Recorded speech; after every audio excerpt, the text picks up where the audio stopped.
یعنی فتح مند باکمال نام ہے. آپ سب کو میری طرف سے بھرپور سلام. میں خدا کی ادنا سی خاتمہ آپ کے سامنے آج چھٹے کلمے کو بیان کروں گی، جیسا کہ آپ نے مختلف خدام سے سیکھا. باقی جو 5 کلمات ہیں آپ نے برکت پائی، یقیناً پائی ہوگی، کیونکہ یہ میرے اور آپ کے یسوع کے منہ کی باتیں تھی. آپ میرے بھی اس کلمے سے ضرور برکت پائیں گے. تو میرے حصے میں جو کلمہ ہے وہ چھٹا کلمہ ہے، اور اس کلمے کی جو تلاوت ہے مسٹر شہباز نے کی. اور اس کلمے میں خدا کیا کہتا ہے کہ میں اپنی روح تیرے ہاتھوں میں سونپتا ہوں. اے باپ، میں اپنی روح تیرے ہاتھوں میں سونپتا ہوں. تو یہ کلمہ جو ہے روح کے ملاپ کا کلمہ ہے، سبودگی کا کلمہ ہے. اور اس کلمے سے ہم سیکھیں گے کہ روح کا کیسے خدا کے ہاتھوں میں سونپنا ہمارے لیے ایک ایسی سبودگی کی علامت ہے کہ ہم مضبوط ہو جاتے ہیں. ملاپ کا بھی کلمہ اس کو کہہ سکتے ہیں.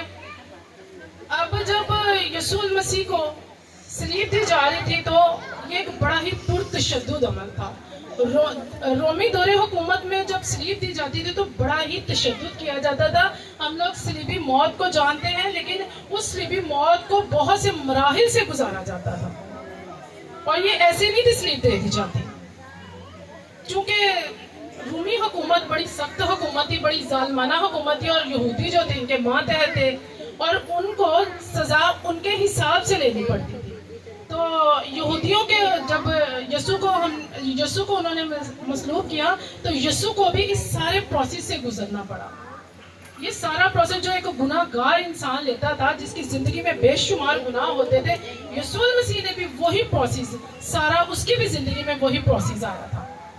تو وہ گناہ یسوع مسیح کے نہیں تھے، اس میں تو کوئی گناہ ثابت ہی نہیں کر سکا. جب ہم کلام کے پیدائش کی کتاب سے آخری کتاب مکاشفہ تک دیکھیں تو یہودیوں نے بڑی ہی چلاکی مکاری کی اور بڑی دفعہ چاہا کہ یسوع پر کوئی الزام ثابت ہو سکے، لیکن نہیں ثابت ہو سکا.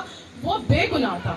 اس نے ہمارے لیے اپنی جان کو کلوری پر دیا اور ہمارے گناہوں کو اٹھایا، اور وہ سزا جو ہماری تھی اس نے لی. کیوں؟ کیونکہ وہ ہم سے بے شمار محبت کرتا تھا. جب یسوع مسیح نے اپنی جان کو کلوری پر دی، جب یہ کلمہ بولا تو اسی وقت ہیکل کا پردہ جو تھا پھٹ گیا تھا. اب ہیکل کے پردے کے بارے میں ہم لوگ اکثر سنتے ہیں، لیکن ہم اس کی تفسیر کے بارے میں نہیں کچھ اتنا جانتے. کہ ہیکل کے پردے کی تفسیر کو اگر دیکھیں تو وہ 4 انچ موٹا تھا. 4 انچ کی موٹائی اچھی خاصی موٹائی ہوتی ہے، اور وہ ایک عام انسان پھاڑ بھی نہیں تھا سکتا اور توڑ بھی نہیں تھا سکتا. جیسے ہی یسوع مسیح صلیب پر اپنی جان کو دیتے ہیں اور کہتے ہیں باپ، میں اپنی روح تیرے ہاتھوں میں سونپتا ہوں، تو فوراً وہ پردہ اوپر سے لے کے نیچے تک پھٹ جاتا ہے. وہ پردہ جو بہت مضبوط اور بہت موٹا تھا، اور اس پردے کی ایک حقیقت یہ ہے کہ وہ یسوع مسیح کے جسم کی تشبیہ تھی جو ہمارے اور آپ کے درمیان تھی. جو جیسے ہی یسوع مسیح کو نیزہ دیا گیا، یسوع مسیح نے جان دی، اس کو پھاڑا گیا، ویسے ہی وہ پردہ اوپر سے لے کے نیچے تک پھٹ گیا.